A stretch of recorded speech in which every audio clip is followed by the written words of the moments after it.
welcome back my YouTube channel. Let's start application of derivative. Chapter 6 देखेंगे आज हम इस एप्लीकेशन ऑफ डेरिवेटिव्स में कुछ 5 या 6 टॉपिक्स के बारे में हम डिस्कस करेंगे। ये टॉपिक आपका सबसे मोस्ट इम्पोर्टेंट टॉपिक है for the board exam and ये तो थोड़ा सा इंटरेस्टिंग भी क्योंकि अभी तक आपने डेरिवेटिव फाइंड करना सीखा, ठीक है। अब हम इसका सीखेंगे एप्लीकेशन, कहाँ कहाँ अप्लाई होता है, ठीक है। हम डेरिवेटिव निकालते हैं लेकिन डेरिवेटिव का एप्लीकेशन क्या है, यूज कहाँ है, तो यूजेस आर हम देखते हैं, ठीक है। उसमें हम सबसे पहला पॉइंट क्या देखेंगे, क्या चीजें आप फाइंड करेंगे, चेंज ऑफ क्वांटिटीज, ठीक है। सबसे पहले पॉइंट है आपका चेंज ऑफ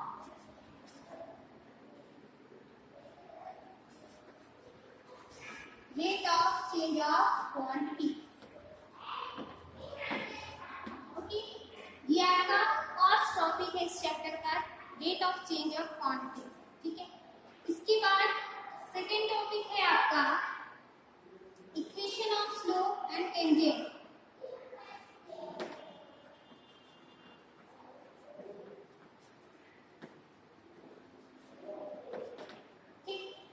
हम देखेंगे जैसे इस टाइप से कुछ कर्व दिया होगा आपका, ठीक है। तो इस स्लोप का हम इक्वेशन देखेंगे, यदि इस पे कुछ परपेंडिकुलर है तो उसका भी हम इक्वेशन देखेंगे, ठीक है। इसके बाद जो नेक्स्ट आपको देखना है अप्रॉक्सीमेशन वैल्यू निकालना देखना है, approximate square root find out करना देखना है, फाइंड द अप्रॉक्सीमेट वैल्यू, ठीक है। यदि आपको दे दिया, ठीक, ये तो सिंपल है, आप कर सकते हैं 29 है, ठीक है। इसका क्यूब रूट फाइंड करना है, एक स्क्वायर रूट फाइंड करना है, तो आप कैसे फाइंड आउट करेंगे, ठीक है। इसके बाद फिर आपको देखना है increasing and decreasing function, increasing and decreasing function, okay। and last one आपको देखना है maximum and minimum of function, maximum and minimum of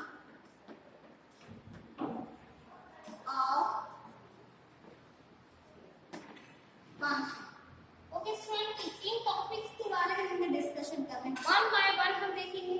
आज हम देखेंगे rate of change of quantities, ठीक है। तो सबसे पहले हम इसके बारे में डिस्कस करेंगे, फिर इसके बाद equation of slopes, then find the approximation value, increasing and decreasing function, maximum and minimum. ये टॉपिक आपका यहाँ पे सबसे इम्पोर्टेंट है, यहाँ से एक क्वेश्चन तो आपको आना ही, ठीक है। तो इसको आप सबसे पहले इसको टारगेट करेंगे, इससे सारे क्वेश्चंस आपको करने हैं, इसलिए छोड़ना नहीं। चलिए सबसे पहले हम देखते हैं rate of change of quantity, rate of change of friends. Next question देखते हैं आप, the radius of circle is increasing at the rate of 3 centimetre पर सेकंड, ठीक है। क्या बोल रहा है क्वेश्चन, ये एक सर्कल है जिसकी रेडियस कैसे इंक्रीज हो रही है, 3 सेंटीमीटर पर सेकंड, एक सेकंड में 3 सेंटीमीटर इंक्रीज हो रही है, विथ मतलब जो आपकी रेडियस है with respect to time increase हो रही है, ठीक है। तो आपका जो एरिया होगा जो टाइम के रिस्पेक्ट में इंक्रीज होगा, तो आपको दो ही चीज समझना है कि हमको कब आर के रिस्पेक्ट में निकालनी है, कब रेडियस के रिस्पेक्ट में निकालनी है और कब हमको टाइम के रिस्पेक्ट में निकालनी है, ओके। तो यहाँ पे जो हम देख रहे हैं, यहाँ पे हमें यदि रेडियस दी हुई है टाइम के रिस्पेक्ट में, एरिया भी हम टाइम के रिस्पेक्ट में ही निकालेंगे, ओके। तो सबसे पहले आपको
मालूम है कितनी दी है 10 सेंटीमीटर दी हुई है, आप 10 पुट कीजिए।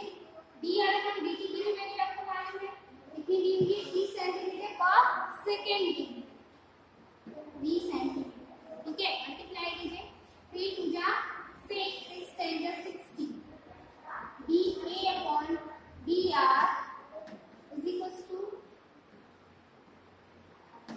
कितना आ गया 65 सेंटीमीटर।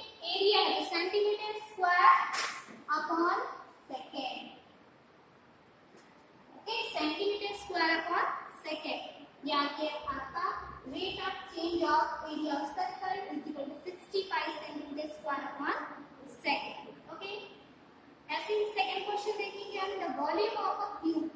क्यूब का वॉल्यूम कितना होता है सबसे पहले आपको माइंड में ये देखना। तो volume of a cube is increasing at the rate of 8 centimeter cube upon a second. How fast is the surface area? यदि इसका वॉल्यूम कैसे इंक्रीज हो रहा है 8 सेंटीमीटर क्यूबिक अपॉन पर सेकेंड, तब आपको बताना है इसका सरफेस एरिया कैसे इंक्रीज होगा। यदि उसकी कितनी दी हुई है, एज कितनी दी हुई है 12 सेंटीमीटर दी हुई, तो आपको बताना है। तो सबसे पहले हमें निकालना है वॉल्यूम, ठीक है। जो चीजें गिवन है उनको लिख लीजिए। क्या गिवन है आपको, वॉल्यूम चेंज हो रहा है कैसे, देखिए at the rate of 8 centimetre cubic पर सेकेंड। तो dV यहाँ पे लिख लीजिए, पूरे लिख लेती हूँ मैं, rate of change of volume of cube, ठीक है, कितना 8 सेंटीमीटर क्यूब अपॉन सेकेंड, और यहाँ पे एज दी हुई है a इक्वल टू 12 सेंटीमीटर। दो चीजें हमें गिवन है, हमने लिख लिया, ठीक है। अब हमारे पास क्या है, वॉल्यूम ऑफ क्यूब कितना होता है, volume of cube is equal to a cube, okay. तो dV upon dA is equal to 3a square, okay. dV upon dA आपको ऑलरेडी गिवन है, कहाँ पे देखिए 8 सेंटीमीटर क्यूब अपॉन सेकेंड, ठीक है, 8 3। इसको निकालेंगे आप टाइम के रिस्पेक्ट में dA अपॉन dt, ठीक है।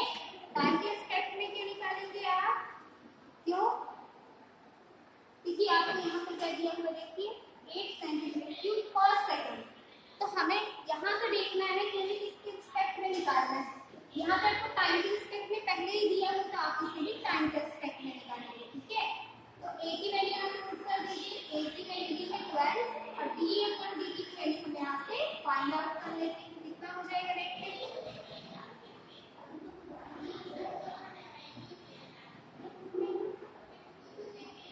ठीक है, कितना हो जाएगा देखिए dA upon dt is equal to, इस पूरे को ट्रांसफर करना है, कितना हो जाएगा 8 अपॉन 3 a स्क्वायर, ठीक है। a की वैल्यू हम बाद में पुट करते हैं, 8 अपॉन 3 a स्क्वायर, ये d अपॉन dt आ गया हमारे पास। ध्यान दीजिए इसकी जरूरत पड़ने वाली है हमें कहाँ पे, सरफेस एरिया जब निकालेंगे, ठीक है। देखते हैं हम सरफेस एरिया ऑफ क्यूब कितना होता है 6a स्क्वायर, ओके। इसका भी हम निकालें टाइम के रिस्पेक्ट में ds upon dt is equal to 12a dA upon dt, okay. Value कितना है dA अपॉन dt की, इस बार से यहाँ पे लिख लीजिए इक्वेशन 1, ओके। 1 इक्वेशन से हम कर रहे हैं 12 into a की वैल्यू भी 12 है और इसकी वैल्यू कितनी है 8 upon 3 a square, 8 bar 3 a square,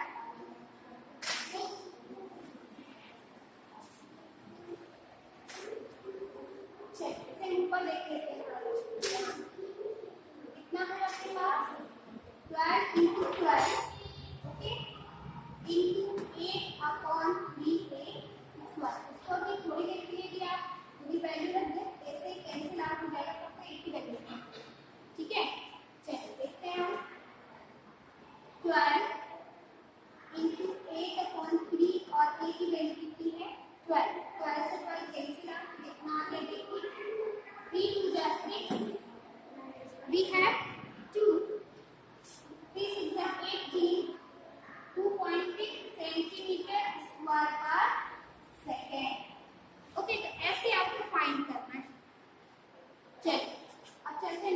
question पे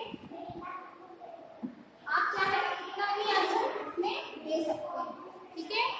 चलिए please pause the video, note it down. Okay student, next question देखते हैं। A stone is dropped into a quick lake and waves moves in circular at a speed of 5 centimeter per second. Okay? एक आप lake है, शांत lake है जिसमें एक पत्थर फेंका गया। पत्थर फेंक के देखा है कभी आपने? तो पत्थर फेंका गया तो उसकी जो वेव्स होती है वो सर्कुलर फॉर्म में क्या करती है, मूव करती है, ठीक है। सर्कल बनता है ना, जैसे एक पत्थर फेंको पानी में तो एक सर्कल बनाती है और मूव करती है, ठीक है। तो मूव कर रही है और कैसे चेंज हुई, किस स्पीड से मूव कर रही है, 5 सेंटीमीटर पर सेकेंड से। At the stem when radius of circular wave is 8 centimetre, यदि उसकी रेट कितनी दी है, 8 centimetre, and how fast goes the area increasing, ठीक है। तो इसका एरिया कैसे इंक्रीज होगा आपको ये बताना है, ठीक है। तो सबसे पहले हम देखिए हमारे पास क्या क्या चीजें हैं गिवन। ओके, रेडियस दी हुई है, radius of circular wave is equal to कितनी, 8 सेंटीमीटर। ओके, ठीक है। इसके बाद ये आपको किसकी, ये दिया हुआ है आपको dr/dt, 5 सेंटीमीटर अपॉन सेकेंड, ठीक है। अब कैसे पता चला कि dr/dt दिया है, मतलब rate of change of radius दिया है। तो सबसे पहले तो आप एक छोटा सा मैं आपको हिंट देती हूँ, आप इससे ये जो आपको दिया होता है ना यूनिट, इससे पता लगा सकते हैं। यदि आपको यहाँ दिया सेंटीमीटर पर सेकेंड तो रेडियस दिया है, यदि यहाँ पे आपको दिया सेंटीमीटर स्क्वायर पर सेकेंड तो एरिया दिया है, यदि यहाँ पे दिया 5 सेंटीमीटर क्यूबिक पर सेकेंड तो वॉल्यूम दिया है। Okay, it's so easy. So we are going to find out area of circular wave. Area of circular wave is equal to कितना होता है इसका, pi r square. Okay, A is equal to dA upon dt, क्योंकि हमें radius time के respect में निकाली तो हम एरिया भी टाइम के रिस्पेक्ट में निकालेंगे।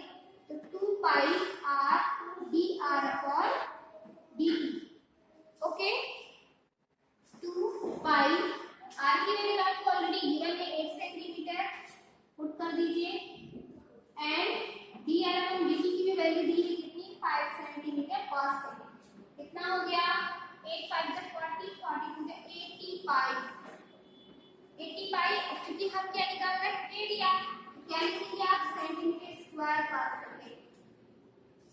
Okay, hence the area of circular wave is increased 80 pi centimeter square per second.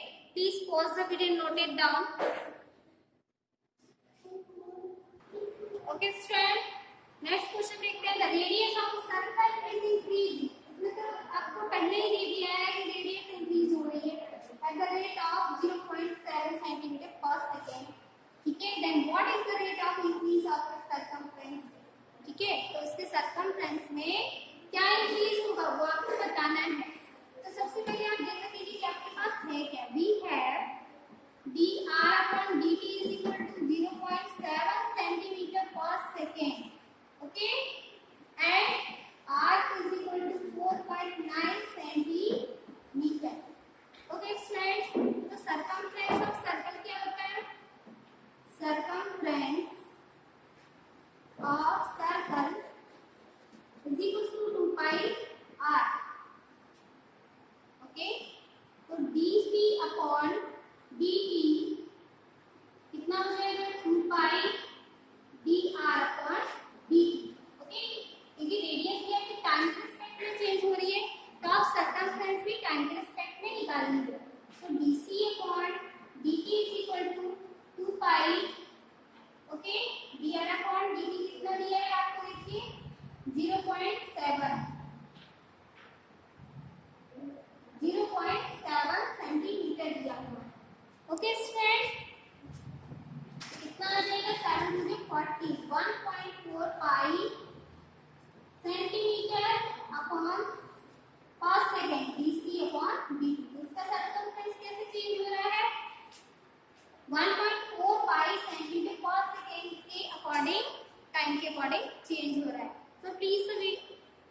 video, note it down.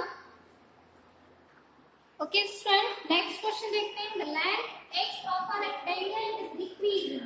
Okay, यहाँ पे आपको decreasing, increasing दो चीजें मिलेंगी. तो जब भी आपको कोई भी चीज decreasing में दी होगी तो आप उसकी वैल्यू माइनस में लेंगे. तो क्या लिखा उसकी रेक्टेंगल की जो लेंथ है वो डिक्रीज हो रही है at the rate of 3 centimetre पर मिनट. ओके, गिवन क्या है आप 1/2 लिखते जा रहे हैं. मान लिया late x be length of rectangle and y be width. ठीक है, ये x क्या लिया है, x का रेक्टेंगल में y क्या है, विथ रेक्टेंगल. ठीक है, देन मैंने क्या दिया है dx/dt दिया हुआ है कितना -3 सेंटीमीटर पर मिनट. ठीक है, हमने -3 क्यों दिया, क्योंकि इसकी जो लेंथ है वो टाइम के रिस्पेक्ट में डिक्रीज हो रही है. ठीक है, and width is increasing at the rate of 2 centimetre. ठीक है, और dy/dt कितना दिया है, इंक्रीज हो रहा है 2 सेंटीमीटर पर मिनट. ओके ओके, अब यदि x की वैल्यू हमको दी हुई है 10 सेंटीमीटर, y दिया हुआ 6 centimetre, x equal to 10 centimetre और y equal to 6 centimetre, then आपको फाइंड करनी है the rate of change of perimeter and the rate of change of area. सबसे पहले हम निकालते हैं rate of change of perimeter.